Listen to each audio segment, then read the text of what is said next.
అందరికీ నమస్తే అండి. ఈరోజు సింపుల్గా మన లెమన్ రైస్ చేస్తున్నాను. సాటర్డే కాబట్టి దానికి కావాల్సినవండి పోపు దినుసులు, పచ్చెనగపప్పు, ఆవాలు, ఎండుమిర్చి ఒక 3, పచ్చిమిర్చి ఒక 3, కరివేపాకు, చెనిగ్గింజలండి. తర్వాత ఆనియన్స్ ఒక చిన్న 2 అండి. రైస్ ఆల్రెడీ బాయిల్ చేసి పెట్టానండి. వైట్ రైస్ దాంట్లోనే లెమన్ కూడా 3 లెమన్ పిండి పెట్టానండి. ఇప్పుడు సింపుల్గా ఎలా చేయాలో స్టవ్ అంటిస్తున్నాను చూడండి.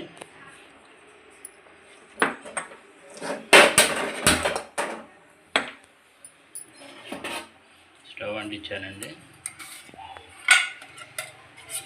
3 స్పూన్ల ఆయిల్ అండి.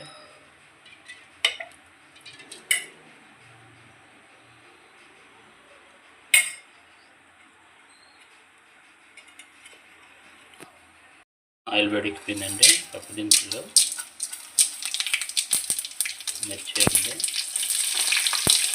కరివేపాకు, పల్లి గింజలు, తర్వాత ఆనియన్స్ అండి,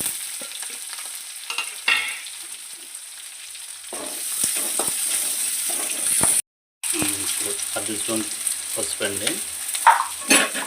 పసుపు వేసి వేసుకోవాలండి. తర్వాత సాల్ట్ అండి, సాల్ట్ తీసుకోనండి. అవసరమైతే ఇంకా కొద్దిగా వేసుకోవచ్చు. రైస్ని బట్టి వేసుకోవాలండి.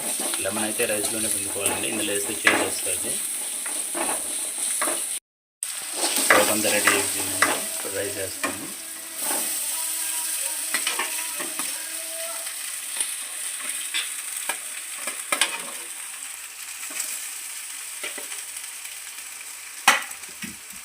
తర్వాత కొత్తిమీర వేసుకోవాలండి.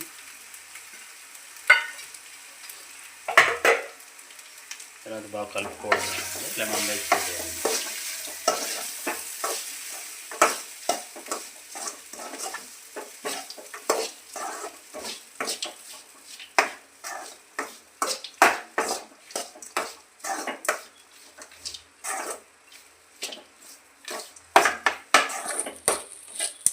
లెమన్ రైస్కి ఎప్పుడు వాటర్ బాగా తీసుకునేసి ఇందులోనే పిండుకోవాలండి. రైస్లో పొరపాటున కూడా ఇందులో వేస్తే చేదు వచ్చేస్తుంది.